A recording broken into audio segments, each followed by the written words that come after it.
Welcome to the pop culture cosmos. And we're back with another episode of the Pop Culture Cosmos. It's Gerald Glassford coming right back at you here for the Pop Culture Cosmos. Lakers Fast Break, Lakers Latest, Inside Sports Fantasy Football, State of Pro Wrestling, all that good stuff I do on an every now and then basis right here for you all over the place on YouTube, Twitch, Facebook, wherever you go ahead and catch your media. Also, as well, all the big shout outs that we need to give to people all over the world that are listening to us on radio stations all over the world. Thank you so much for doing so. And then, of course, also everyone who's listening to this on our podcast outlet like Apple Podcasts or Spotify or something therein. I cannot thank you enough for taking the time out of your day to go ahead and check us out right here at the Pop Culture Cosmos. But it wouldn't be a Pop Culture Cosmos without my good friend. It is, of course, the man behind Humanica Media, the Happy Hoarder, the Plucky Gamer. We've got all these things that we do and we've come up with. And my gosh, at least we can say we have a long list of stuff attached to our name, but it is a good man indeed. Please go ahead and check him out at all those great sites that you can catch him at. It is, of course, Josh the Great Peterson. What's up, man? What's up? Yeah, we have definitely a long repertoire of shows and things that we've done. I was actually just thinking about this past weekend because I'm like trying to figure out, like, I want to do something with Topicocalypse. You know, I'm like, I don't like, we tried to reboot it and I don't like what happened with it because it started to sound more like a news show, and I was not that was not Topicocalypse to me. And that was just me. Like, I got a bunch of people to talk about stuff and then they just went off on political stuff. And that's not what Topicocalypse is to me. So I'm like sitting here trying to figure out, like, what do I want to do with this? And as I'm going through all these old episodes, I started to reminisce about like all those times in Retro City Games and, having you on talking pop culture. Like, I want to do something that gets back to what made that show so much fun to do. Hey, just let me know. I'm more than happy to go ahead and do it. And speaking of Retro City Games, as someone who has supported us throughout the years with their good word and just their kindness to us, hoping we can go ahead and have that live conversation sometime down the road. I know that we were talking about doing something for 500. It didn't quite materialized. Their schedule is just wreaking havoc. This weekend they were in Arizona for the Game On convention. I know Rob and Jay were there as well, announcing Super Nintendo Quest, their latest venture.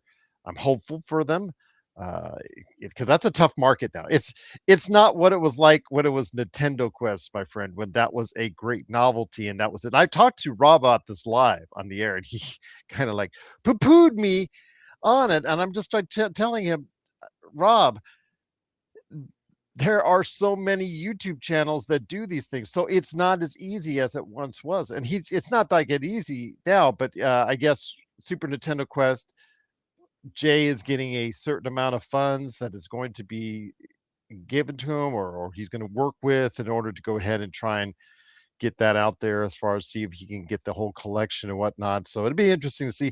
The thing with those two is that they always have a great camaraderie with each other. So I think that's what really brings viewers in, because I know that, like I said, there's so many channels doing their own PlayStation 2 Quest or Xbox Quest or Yep.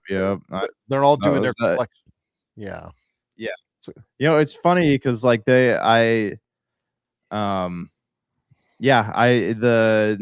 Quest, something Rob has always kept really close to his chest was like the starting budget for that. But I'm really curious, like, how much do you have to actually collect an entire set of games? Because I know, and we've talked about this with Doug before too. It's like the one that Doug says is the cheapest, or not cheapest, probably the easiest is going to be Nintendo 64 and Sega Saturn because they have the least amount of games, but also they have some of the most expensive games. So it's I guess every set's going to be different. But yeah, I'd be really curious to know if anyone out there has actually collected an entire set, like let me, you wouldn't mind sharing like how much you spent on it. I'd be really curious.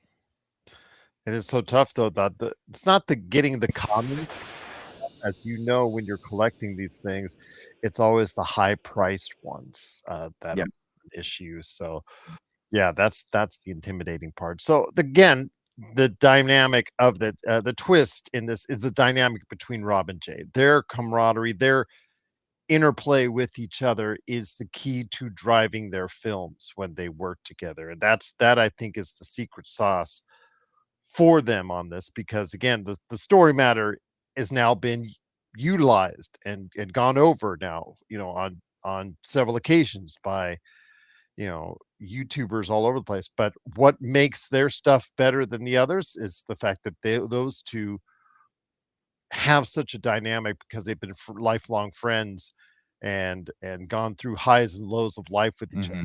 Looking forward to seeing what they can bring with Super Nintendo Quest. And after this, where do they go from here? The Nintendo Wii Quest, GameCube Quest. I like to see what they do as far as any other Nintendo quests that they have in mind, my friend.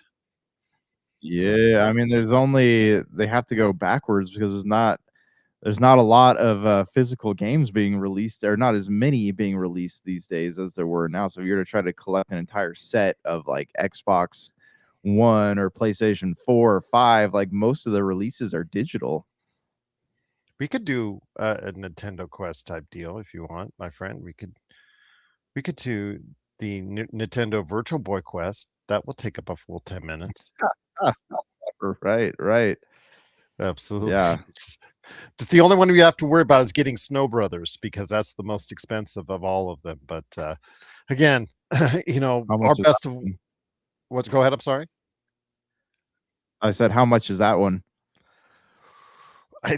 Several hundred, I think. Mm. Maybe even topping 1,000. I haven't looked at it lately, but I do know by far and away it is the most uncommon of the Virtual Boy games. Most of the other Virtual Boy games are uh, reasonably priced and whatnot, and somewhat easy to get. But yeah, it's that one. But there's not too many games, period. So, like I said, it wouldn't take us long to get it. But I wanted to go ahead and wish our best to both Jay Bartlett and Rob McCallum on Super Nintendo Quest, which was announced this past weekend at Game On convention in Phoenix. So if you want to go ahead and find out more, hit up Rob McCallum on his social media as well. But great show lined up for us today, Josh. It was the Oscars. This is the aftermath of the Oscars. Did you get a chance to peruse or partake the Oscars a little bit, my friend? I have been through 4 different, online publications, and nobody will just straight out just list, like, who won what. It's all you have to read through all the, paragraphs to do it, and I don't have time to do that. So can you tell me or send me a list, like, show what how do I see who won these things? I can tell you offhand, my friend. Actually, when I Bing it, it came Alright, up really easily for me. Oscar results on a Bing for me. so Best maybe I'm Picture, doing the right keyword. yeah, Best Picture was One Battle After Another. Paul Thomas Anderson, who directed One Battle After Another, was Best Director. Michael B. Jordan for Sinners was Best Actor. Jessie Buckley for Hamnet was Best Actress. Sean Penn for One Battle After Another, Best Supporting Actor. Amy Madigan for Weapons was Best Supporting Actress. Best Original Screenplay was Sinners. Best Adapted Screenplay was One Battle After Another. Best Animated Feature was K-Pop Demon Hunters, who also won for Best Song with Golden. Best International Feature was Sentimental Value. Mr. Nobody Against Putin was the best documentary feature. All the Empty Rooms, which is it's available on Netflix, and it's a really haunting uh documentary short. So that won for best documentary short. The Singers won for best live action short film. Two People Exchanging Saliva won for best live action short film. The Girl Who Cried Pearls is best animated short film.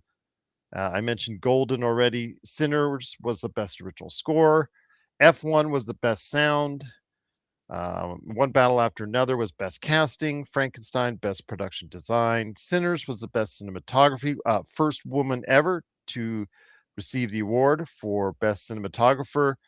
Frankenstein, best makeup and hairstyle, and also best costume design.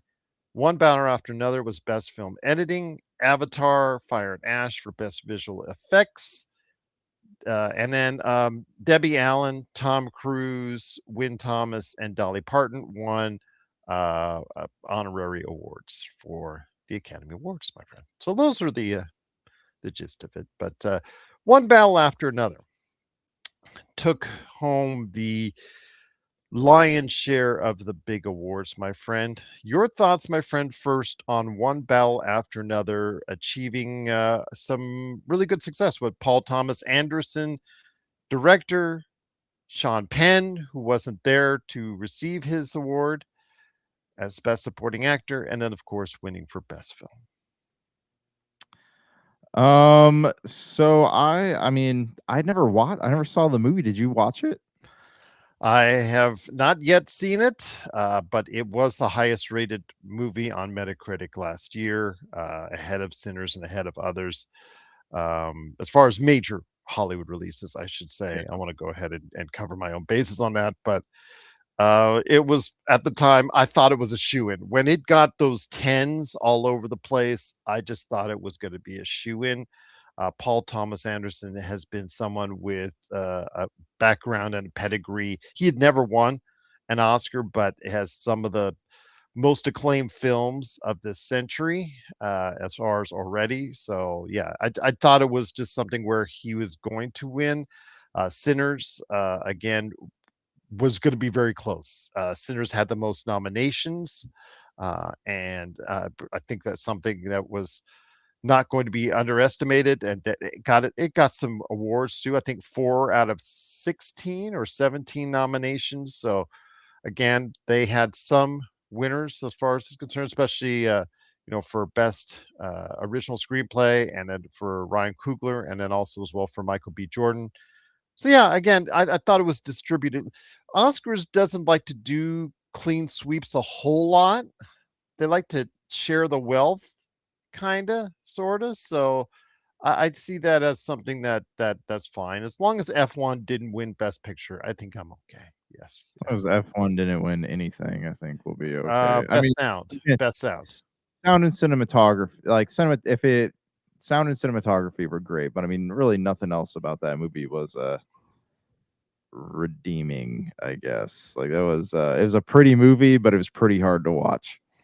Tell me about it. Yes, as we have a very famous rant on it. Yeah, just absolutely terrible. If you're at all into motor racing, it is a hard watch, as far as it's concerned, as far as plot wise. But yes, nobody can count the visual and audio experience as something less than extraordinary as it was on that end of the scale. So yes, I just did not think it was a quality best picture nominee, but that's just goes without saying. But it was very superficial for me, as far as just looked good, sounded good, Yeah.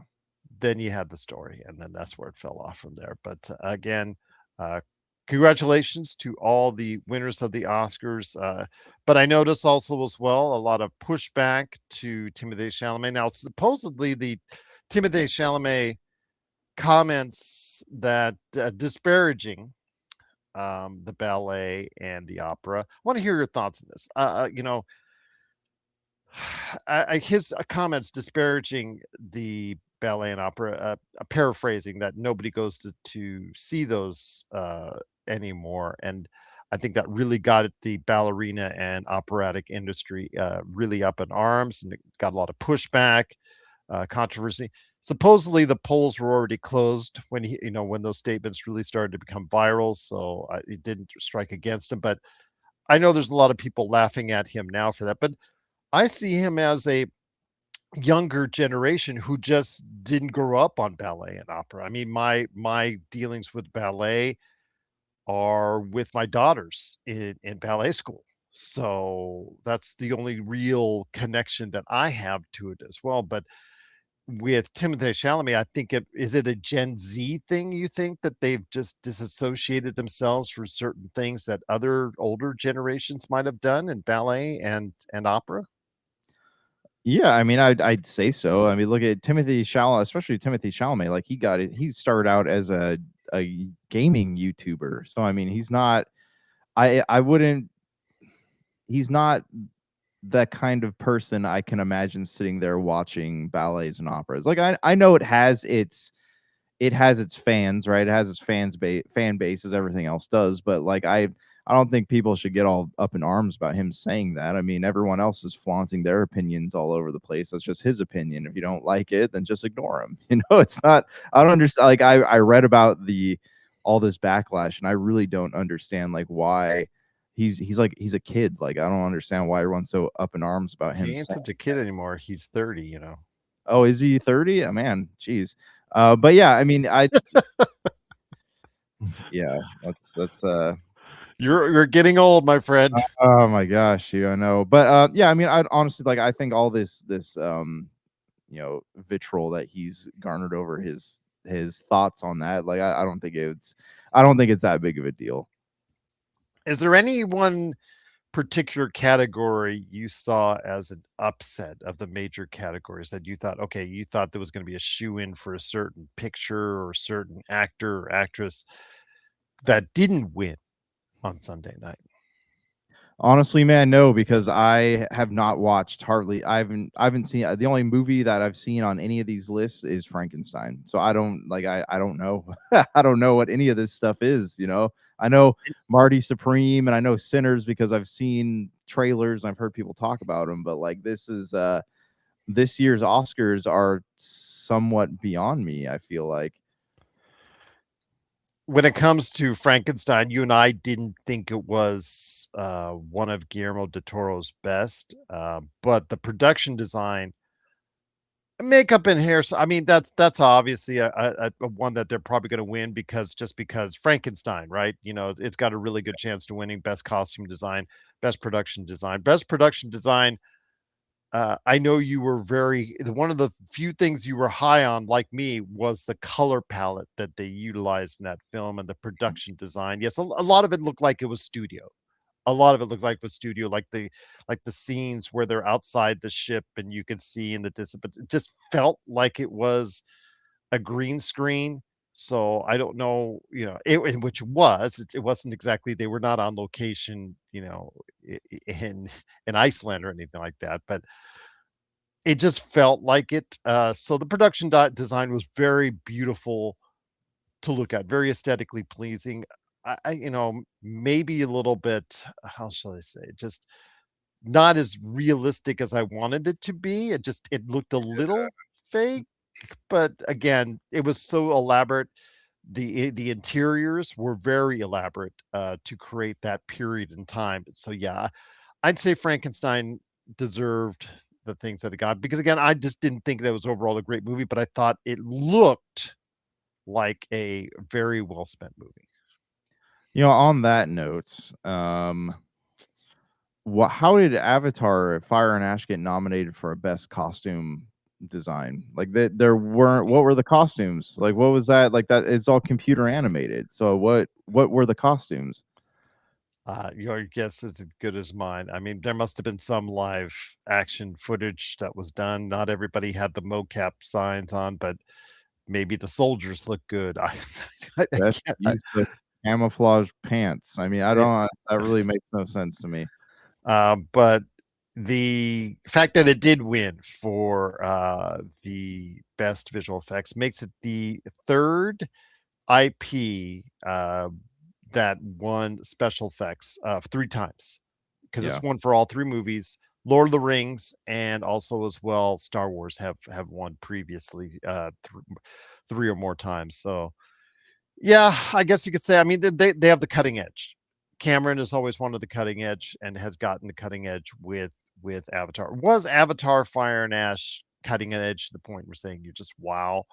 Yeah. No, you don't have that same feeling when you saw Avatar. Avatar was, in my opinion, using the cutting edge technology that was above anything else we had really seen at that time. So again, while I didn't think it was a great movie, I thought Stephen Lang was great in the movie. I thought he carried the movie as the bad guy. No one could question how cutting edge those special effects were for that time. The following two movies, okay, they look great and they probably deserve their victories, but at this point, we're at a point where Josh, where I think so many other special effects houses can duplicate what Avatar does. Yeah. Yeah.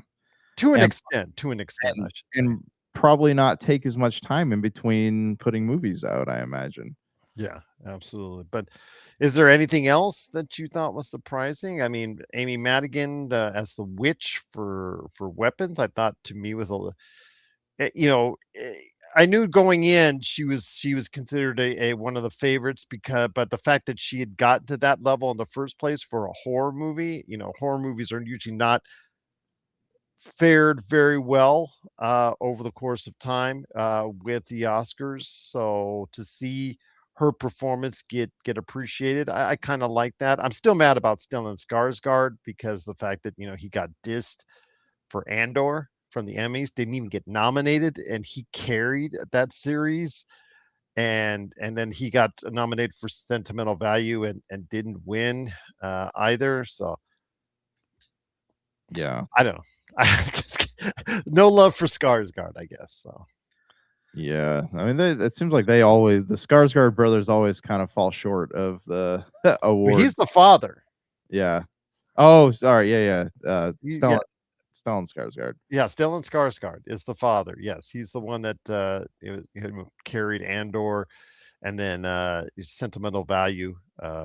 He did an outstanding job, and yeah, just not to be. But again, not too many just like out of the woodwork surprises. I think that a lot of people either had one or the other, one battle after another, or Sinners in their top two. And yeah, for the most part, it seemed like it was straightforward. Jessie Buckley, I think, was a big favorite. She was of the leading categories. She was the biggest favorite of all of them for her Hamnet performance. I guess she needs that kind of good pub after The Bride has not done so well at the box office. Shout out Hoppers for winning week two. Again, number one at the box office again. So hopefully long life for Hoppers. We'll see. But yeah, again, like I said, no real surprises at the Oscars. So, but I wanted to hear your thoughts. Again, will you make more? I think you and I both. We didn't catch as many high-ranking films as I would have liked last year because of just stuff in our lives, and I'd You like know, to see if I can do more of that this year. so I would like to also, but like here's the thing though too is that I'm at a point in life where I can't just sit down and watch as many movies as I used to. So the movies that I do want to sit down and watch are things that like I actually want to watch. Like most of the time, the Oscars, unless it's like I completely meant to watch one battle after another, and I meant to watch Sinners. I just didn't get around to doing it. But like a lot of the time, a lot of these movies announced with the Oscars, like I don't even know that what they are or where to find them or that they're getting nominated for things. Like I look at this list and I've heard of probably less than 10% of these movies. So I don't even know what I'm supposed to be looking for when I'm watching stuff like that. So it's like how do I know what I'm supposed to be watching? So like when I have time to watch a movie, I'm gonna watch things that I have actually seen trailers for. you know Yeah. Well, again, I'm thankful that we still have the ability to do so as far as on streaming outlets. HBO Max, I believe, covers Sinners and One Battle after another. Netflix does have its share of some of the nominees and winners as well. K-pop Demon Hunters, the most prominent. I'm very happy that my number one pick, the movie I did see out of all these, first and foremost, my number one pick for pop culture item of the year, the number one pop culture thing I saw last year was K-pop Demon Hunters. I'm very happy for his success. I still think South Park, bigger, longer, uncut is better, but again, not by much because both are the best animated musicals I've seen ever. Yeah. So I will say that again. I'm just very happy for its success, and yes, I know that now means 10 more thousand replays of Golden now that it won the Oscar. But hey, it's a catchy song. I can deal with it. The only thing is, okay, get this on Golden. It's a 2.5 minute song in its entirety, right? They Yeah. cut it by at least a minute when they played it last night. I'm like, it's not that long. Instead of the stupid skits that they do, they cut one of the songs. They cut the song in half, a 2.5 minute song. Half. You bring the ladies of Huntrix, all the stuff you had. This whole Korean K-pop theme, writing it on the stage and all that. They had a live performance, and you played it for a minute and a half. And it was just like, okay, you gave everybody in the audience, you gave Leo DiCaprio. My daughter was laughing hysterically, thinking that Leo DiCaprio and Steven Spielberg were holding K-pop lights like they do at the concerts and all waving it during the song. And I'm like, it's only 90 seconds of the song they played. I was irritated by it. And then when they won the Oscar for Best Song, EJ, the lead singer, she got to go ahead and say her words. So it's very poignant. She was very emotional. She was actually rejected because the K-pop factories that are there in K-pop, she was actually rejected by those K-pop factories. And you look at her and you listen to her and you're just like, how did this happen? Who needs to get fired for that? Many years ago, that then when they made that mistake. But yeah, she's just a sensational performer. She got to go ahead and chance and give an emotional speech. But she gave it over to one of the co-writers who was trying to speak in Korean, says 3 words, and they cut to a commercial on him. Oh, that's messed up. The K-pop demon, and that is the one you don't want to do because it's the all-time most watched movie ever on Netflix and has a young, fervent fan base, they are pissed off. Yeah. They're Well, like Swifties, my friend.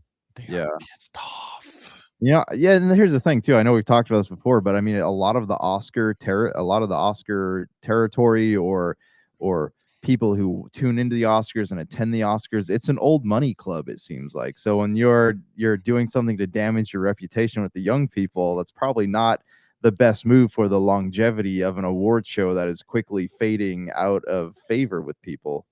Yeah, again, it was just a very bad faux pas, and I don't care about your time, but you know what you could do to save your time? Stop doing some of these stupid skits with, you brought in the bridesmaid crew for Bridesmaid Reunion, and they were doing the stuff on stage, getting notes and talking about going off on jokes on Stellan Skarsgård or Leo DiCaprio. And just like it took forever and it wasn't funny.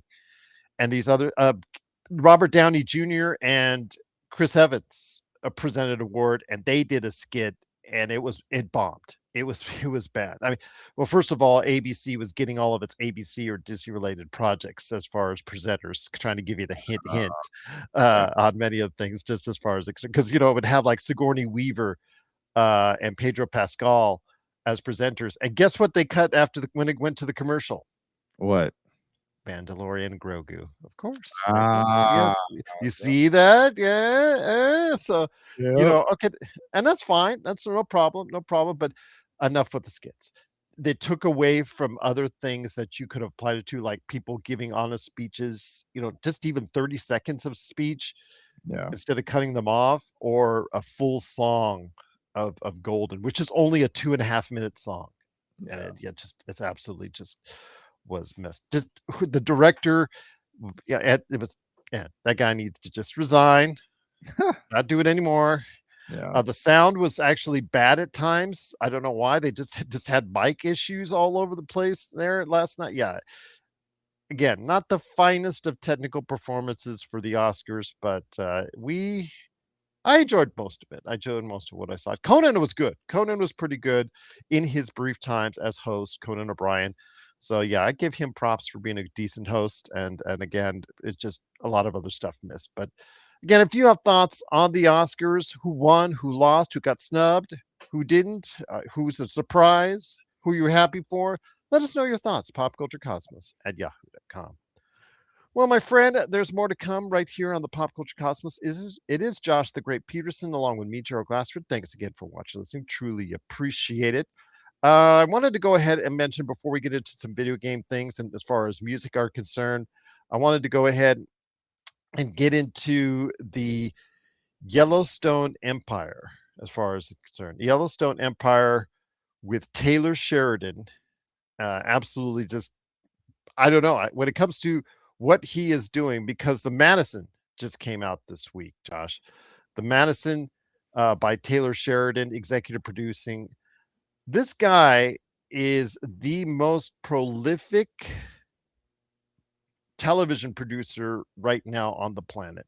I know that we used to do like Stephen J. Cannell, and there was other producers that were out there that you always used to have for a whole bunch of your broadcast network shows. Well, that has evolved, my friend, because if you go to Paramount Plus right now, you are going to see a lot of dependency on the Yellowstone island of shows per se, because Yellowstone, obviously, that one was such a big hit over the years.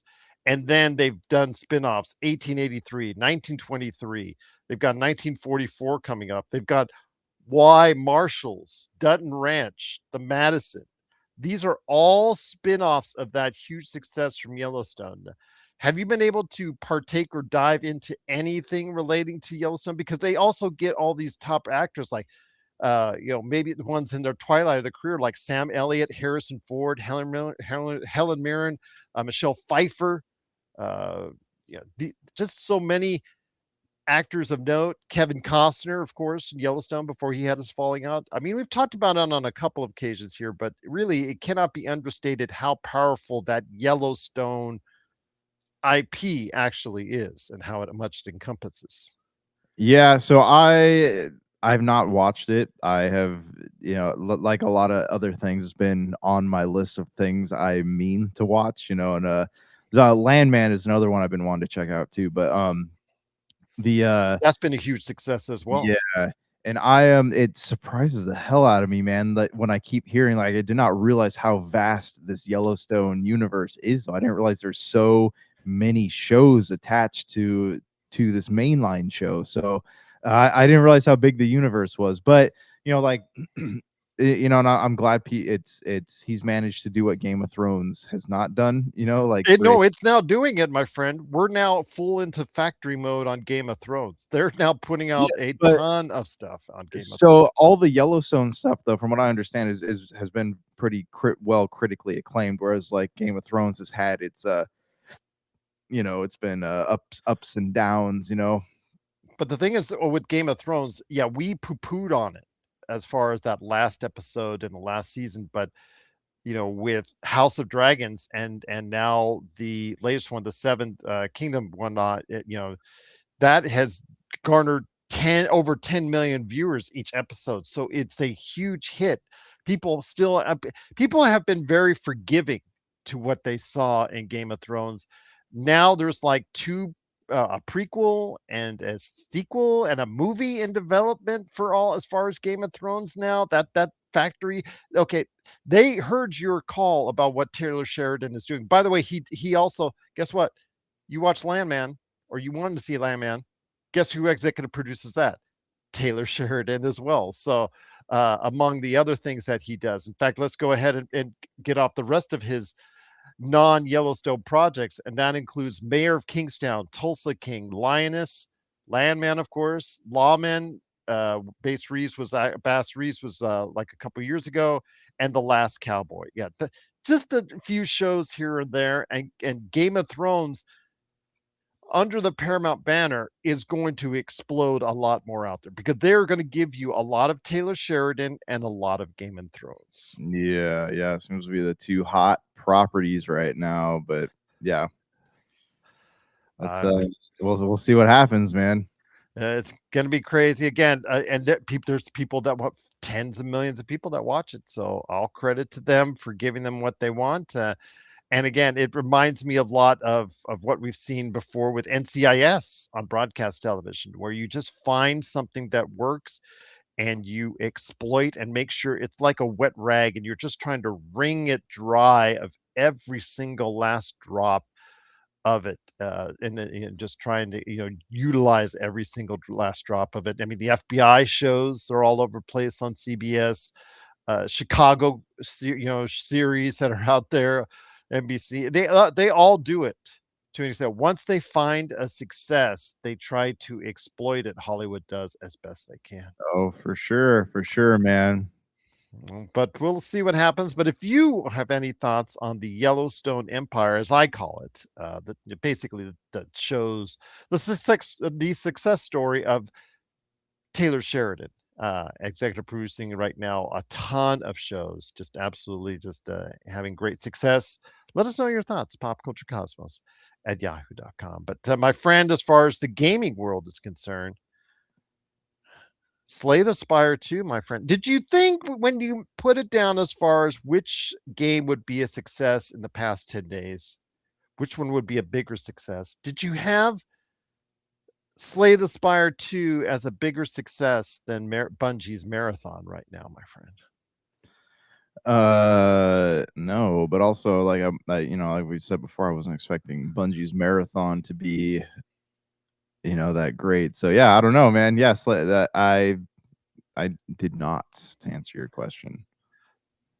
Right now, the peak for Marathon, not counting the unknown numbers on Xbox or PlayStation, for concurrent players, has been, I guess the peak of it was at about 88,000, 90,000. Right now, it's around 50,000 for Marathon for Bungie, which, as you and I both know, let's say they triple that, with Xbox and PlayStation, get to 150,000. I don't know if that's considered a success to Sony, especially for the kind of money and allocation of funds that they spent on this game. And I don't know if this means the continuation of Bungie going forward, or possibly the destruction of Bungie going forward. We'll have to wait and see. But Slay the Spire 2, which has been a really vaunted and critical, another game you and I don't think any of us did pick on our lists as far as is concerned for Steam. It's actually been a great critical success, and it sold 3 million copies in just 1 week. Yeah, not quite as high as Resident Evil Requiem, but it's a deck building game.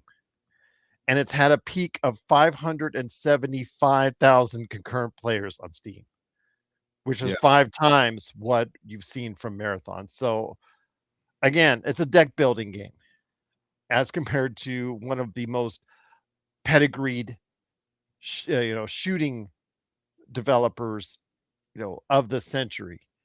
What does that tell you, my friend, when a game of a smaller level like Slay the Spire 2 is destroying what we're seeing on Marathon? I mean, the futures and indies, I guess. I mean, that seems to be the territory we're moving towards, is a place where indie games are higher quality games than a lot of these like AAA titles that are being put out. Because I mean, look at that though. I mean, a lot of people look at Claire Obscure, right? A small studio can put out a masterpiece like that. I mean, then the possibilities are infinite.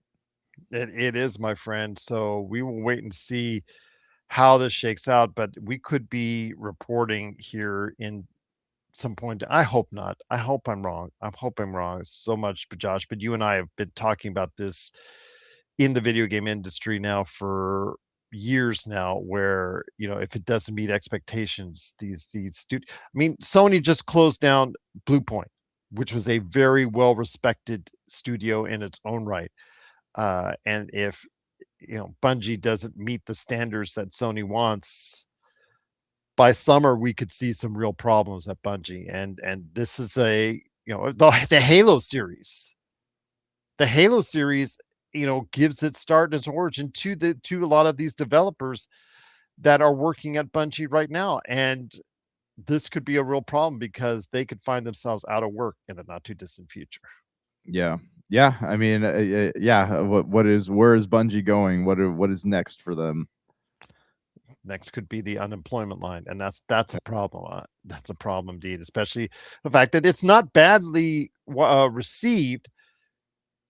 It just, I think a lot of people, just the extraction shooter concept. It for me, it just seems very hard. It seems very difficult. Seems very unfair at times, as far as people just taking stuff away from you if they kill you and whatnot.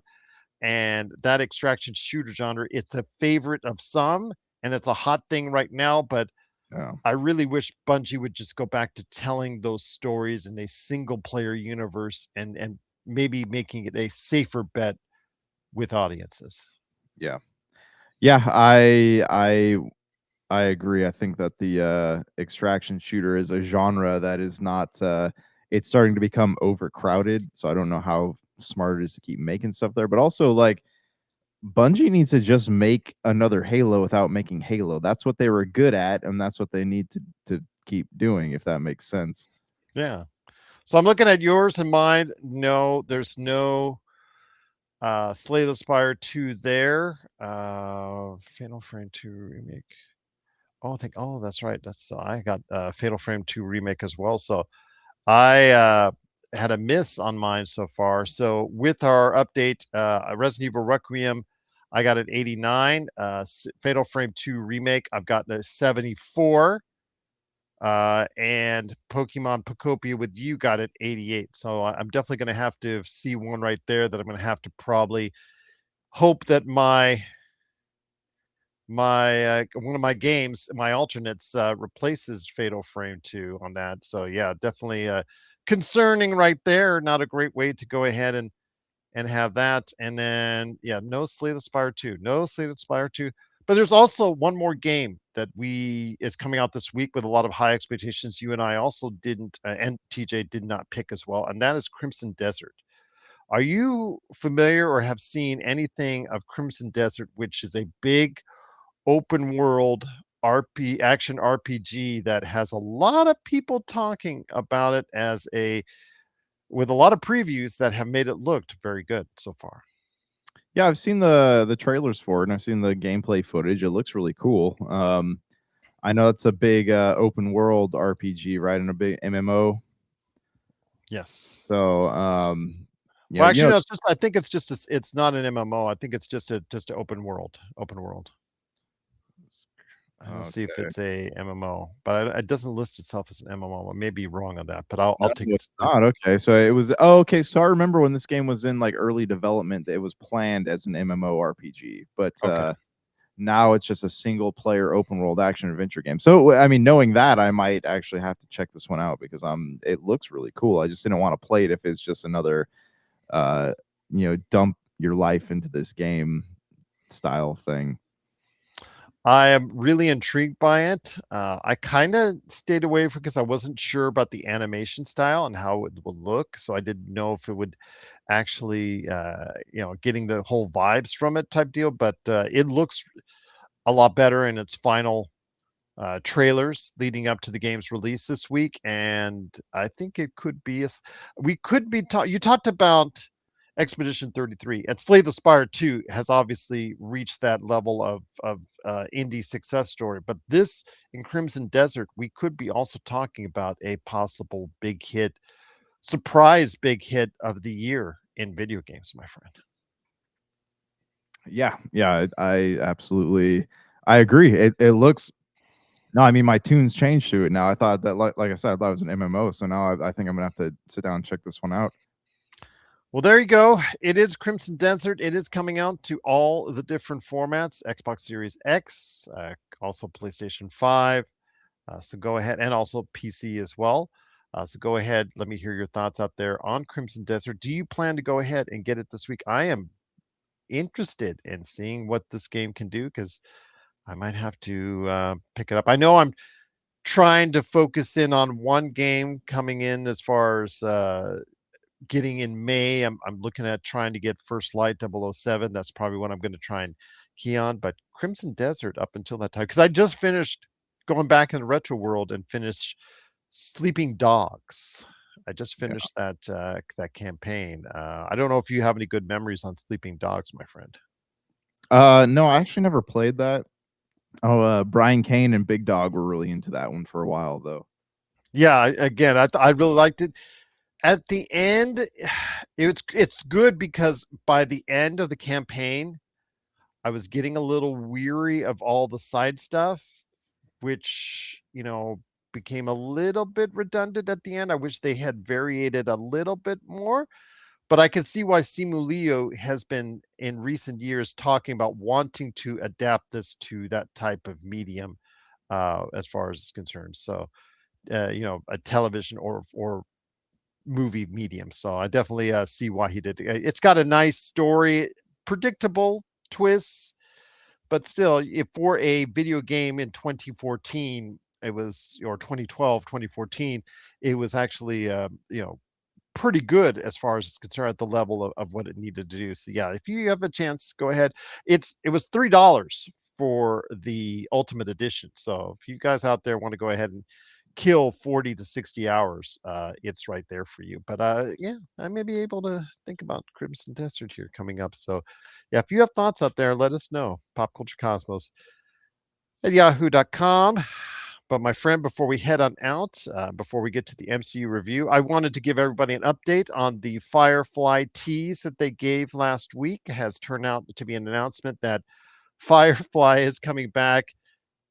They don't know yet as an animated series or movie, but something animated is that they've said, definitely. So they've got an animation studio, but they now have to hit up as far as Hulu, Disney to see how they want to map this out. Or would you be excited for a return to Firefly in an animated form, my friend?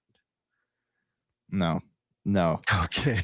I mean, this is probably like I can only imagine the disappointment on a lot of people's faces when they announced this thing because everyone's expecting a reunion, but not in an animated form.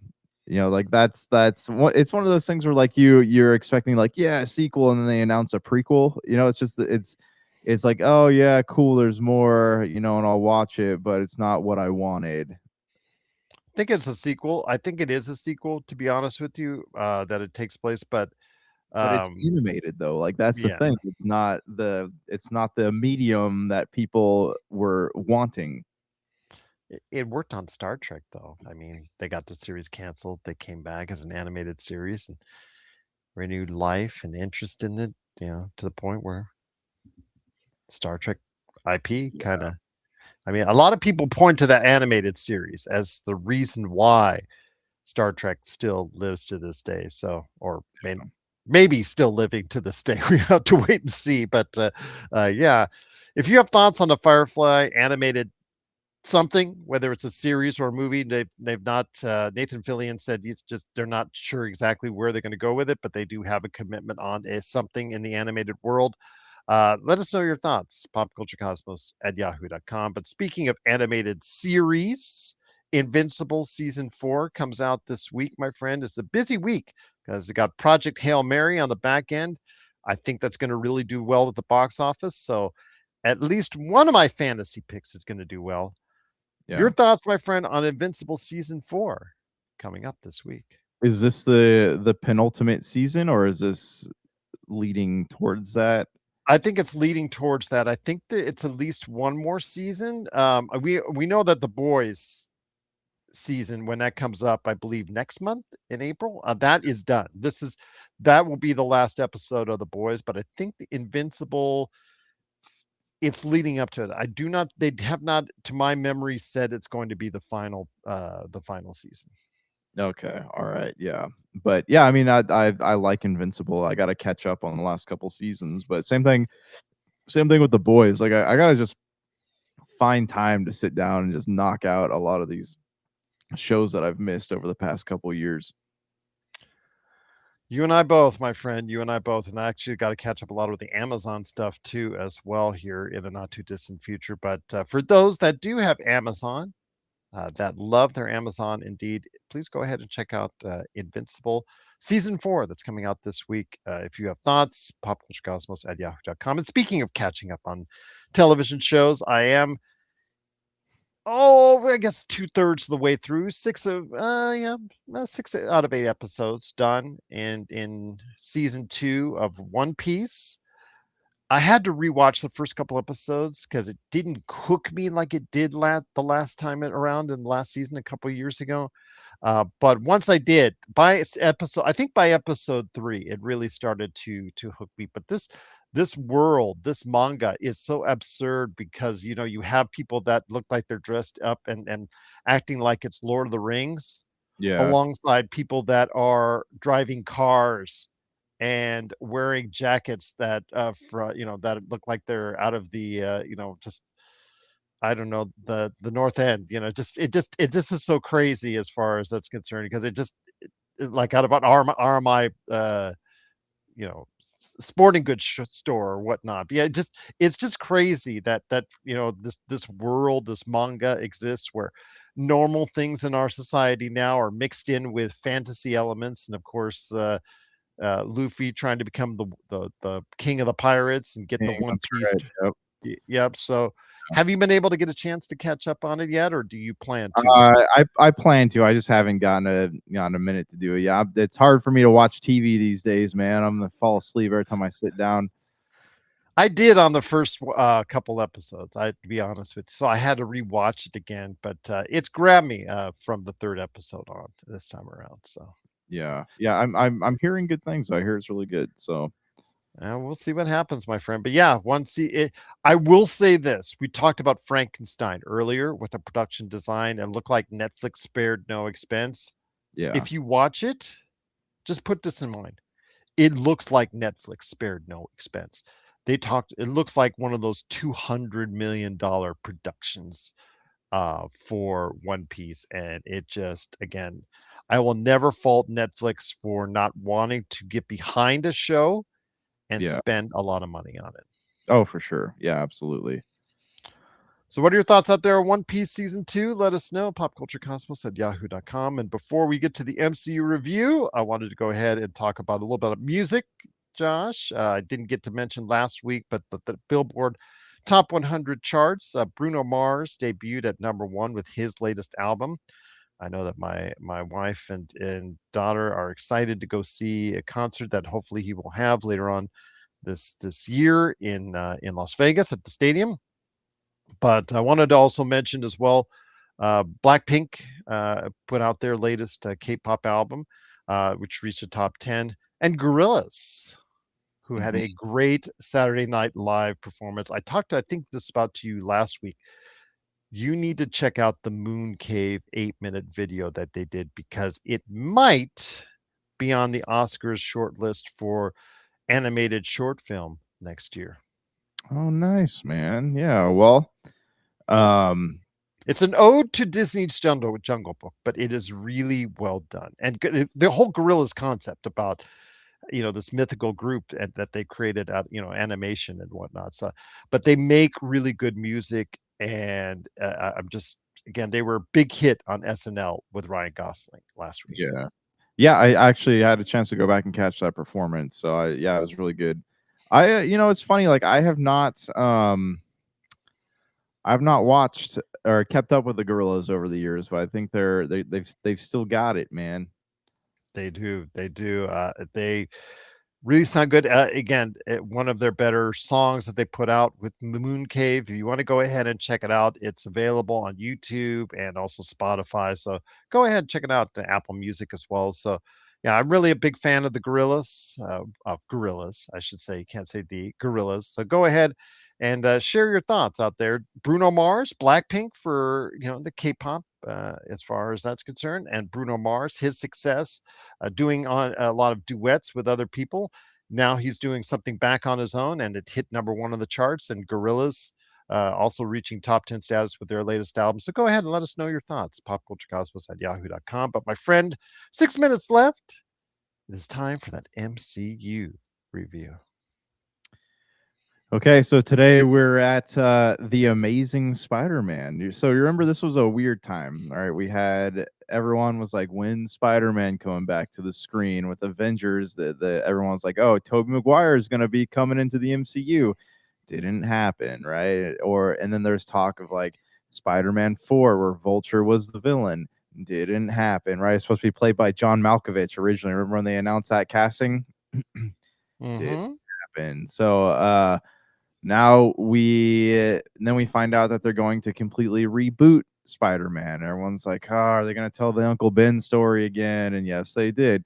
But this first movie, the second one we'll talk about at a later date, but this first Amazing Spider-Man was actually a pretty good movie. Like, it had a lot of things going for you. The guy from 500 Days of Summer, I forget, Mark something or other, right, was the guy's name that directed that.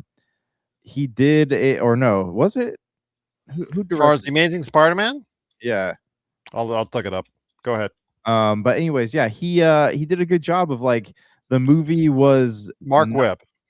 Okay, yeah.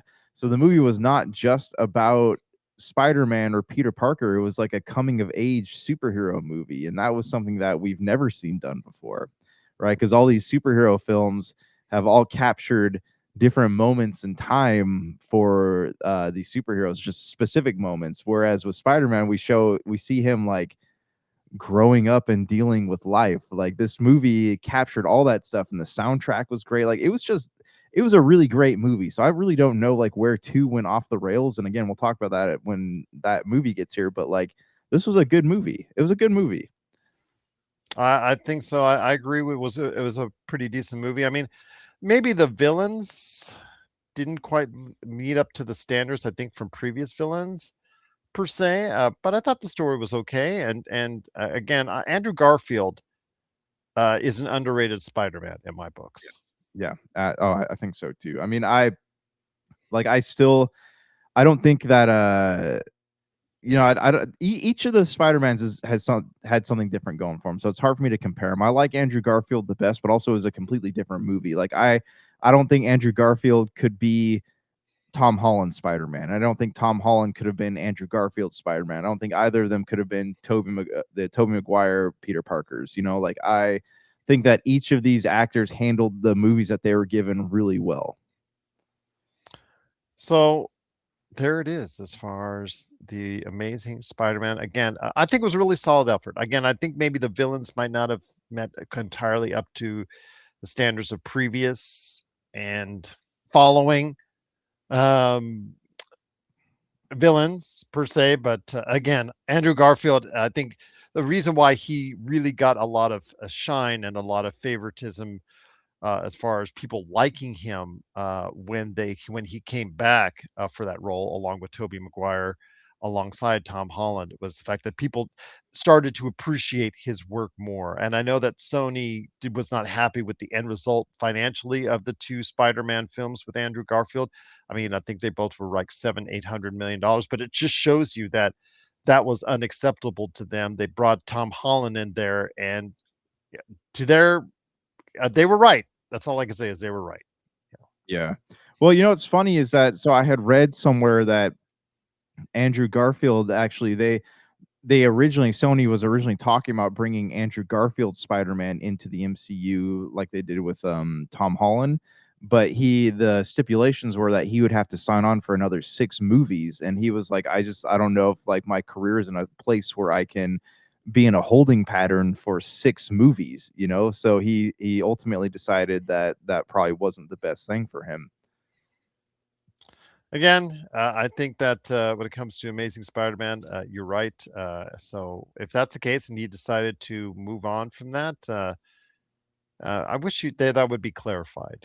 That's what I'd hope to get a clarification on. But again, he's obviously liked his time coming back in bits and pieces. So we'll see what happens, if we'll see more of Andrew Garfield, the Amazing Spider-Man, right there for you. But if you have thoughts on that original reboot of the Spider-Man franchise with the Amazing Spider-Man, go ahead and let us know. popculturecosmos@yahoo.com. Well, my friend, it's been a great episode. Any last thoughts before we head on out? No, I don't think so, man. I think we talked about all the things. I'm sure we'll have more things to talk about next week. Yeah, we will, my friend. So much going on as we get closer to the big 500. Hopefully we'll have something special for you coming up here in just a couple weeks right here at the Pop Culture Cosmos. So for Josh Peterson, this is Gerald Glassford. It's another beautiful day in paradise right here in the pop culture cosmos. We thank you for listening. And here's hoping you have yourself a great day. Welcome to the pop culture cosmos.